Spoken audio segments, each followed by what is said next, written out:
राधे राधे, जय श्री कृष्णा। नमस्कार भक्तों, आप सभी अब सुनेंगे अधिक मास का 31वां अध्याय। इसको सुनने से हमें पूरे मास के अध्यायों का फल मिलता है। तो चलिए सुनते हैं। हमने 30वें अध्याय में देखा कि महिलाओं के किस प्रकार के गुण होने चाहिए एवं भगवान ने किस प्रकार से बताया है कि उन्हें किन प्रकार के कर्मों से किन प्रकार की योनियां भी प्राप्त होती हैं। तो अब हम 31वें अध्याय में देखेंगे एक पुरुषोत्तम मास महात्म्य की महानता का वर्णन। तो आप ध्यान से सुनिए। भगवान सूत जी बोले, इस प्रकार पतिव्रताओं के धर्म सुनकर नारद जी और भी सुनने की इच्छा से मुनि जी से बोले, हे बद्रीपते, आपने कांसे के संपुट दान को जो विशेष दान कहा है उसका क्या कारण है, वह कहिए। श्री नारायण बोले, हे ब्राह्मण सुनिए। प्रथम यही प्रश्न श्री पार्वती जी ने पुरुषोत्तम व्रत धारण करते समय महादेव जी से किया था कि हे कृपा सिंधु, व्रत समाप्ति पर कौन सा दान करना श्रेष्ठ है। यह सुनकर श्री पुरुषोत्तम भगवान का ध्यान कर शंकर जी पार्वती जी से बोले, हे प्रिय, श्री पुरुषोत्तम व्रत की पूर्ति करने के लिए कोई दान करने की सामर्थ्य ही नहीं रखता। हे पार्वती, जो दान भगवान के प्रिय महीने में करने को कहे गए हैं वह आजकल गौण रूप में है। इसी से पुरुषोत्तम व्रत की पूर्ति करने वाला दान कहीं भी नहीं दिखाई देता। इसके दान की पूर्ति में संपुट दान अर्थात ब्रह्मांड का दान है। वह दान कहाँ से किया जावे जब छोटे ही दान नहीं कर सकते।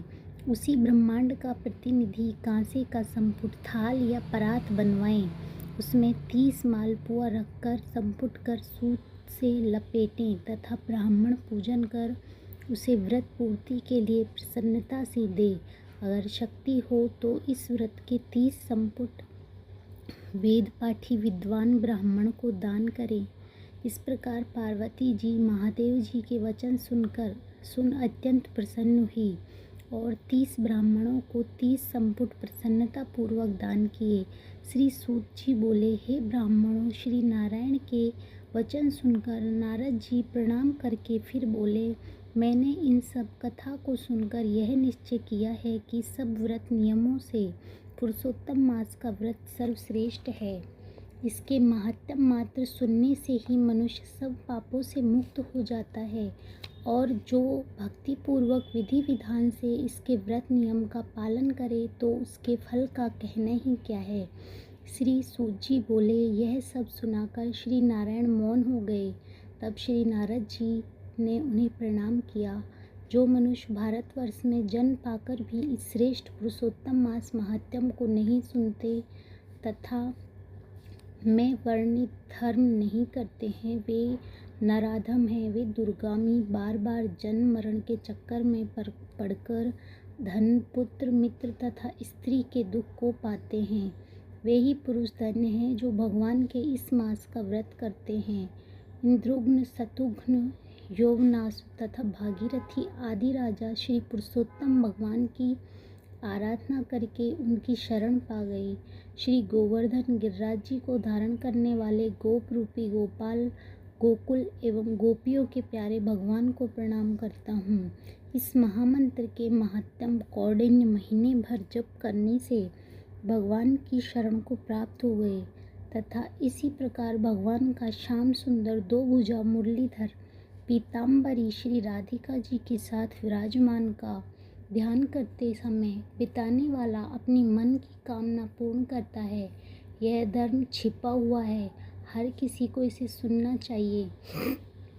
मैंने भी अभी तक किसी से इसे नहीं कहा था। इस मनोकामना पूर्ण करने वाले पुराण को आदर पूर्वक सुनने वाले को ही सुनना चाहिए। इसके महात्म्य सुनने से श्री गंगा स्नान के समान फल प्राप्त होता है। पूरी पृथ्वी परिक्रमा करने का पुण्य इसके सादर सुनने वाले को प्राप्त होता है। ब्राह्मण सुनकर बहुत तेज क्षति, राज्य, सुख, वैश्य, धन, शूद्र श्रेष्ठता तथा अन्य की रातहुड़ आदमी मुक्त आदि मनोभिलाषित वस्तु प्राप्त करते हैं। इस पुरुषोत्तम मास महात्म्य को लिखवा कर वस्त्राभूषण के साथ विधि पूर्वक ब्राह्मण को जो दान करता है वह अपने 3 कुल के साथ गोपालों से सभी देव दुर्लभ गोलोक को प्राप्त होता है। जिस घर में यह ग्रंथ रत्न रखा है वह घर तीर्थ के समान है।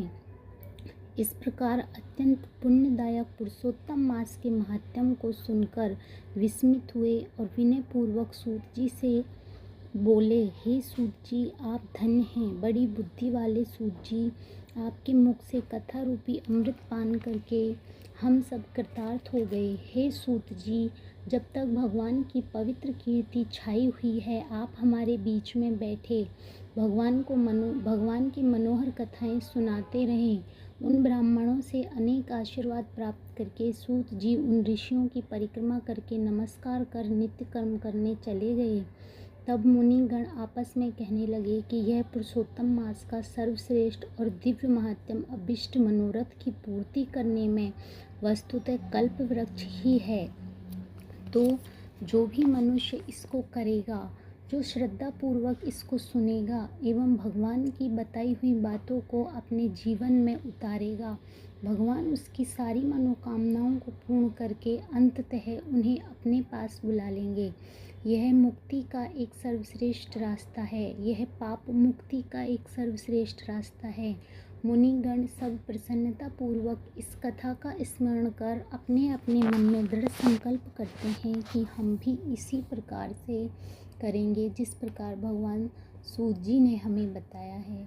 तो आप सभी भक्त इसको सुनने मात्र से ही वो समस्त फल प्राप्त करेंगे जो इसमें बताए गए हैं। आपकी सारी मनोकामनाएं पूर्ण होंगी।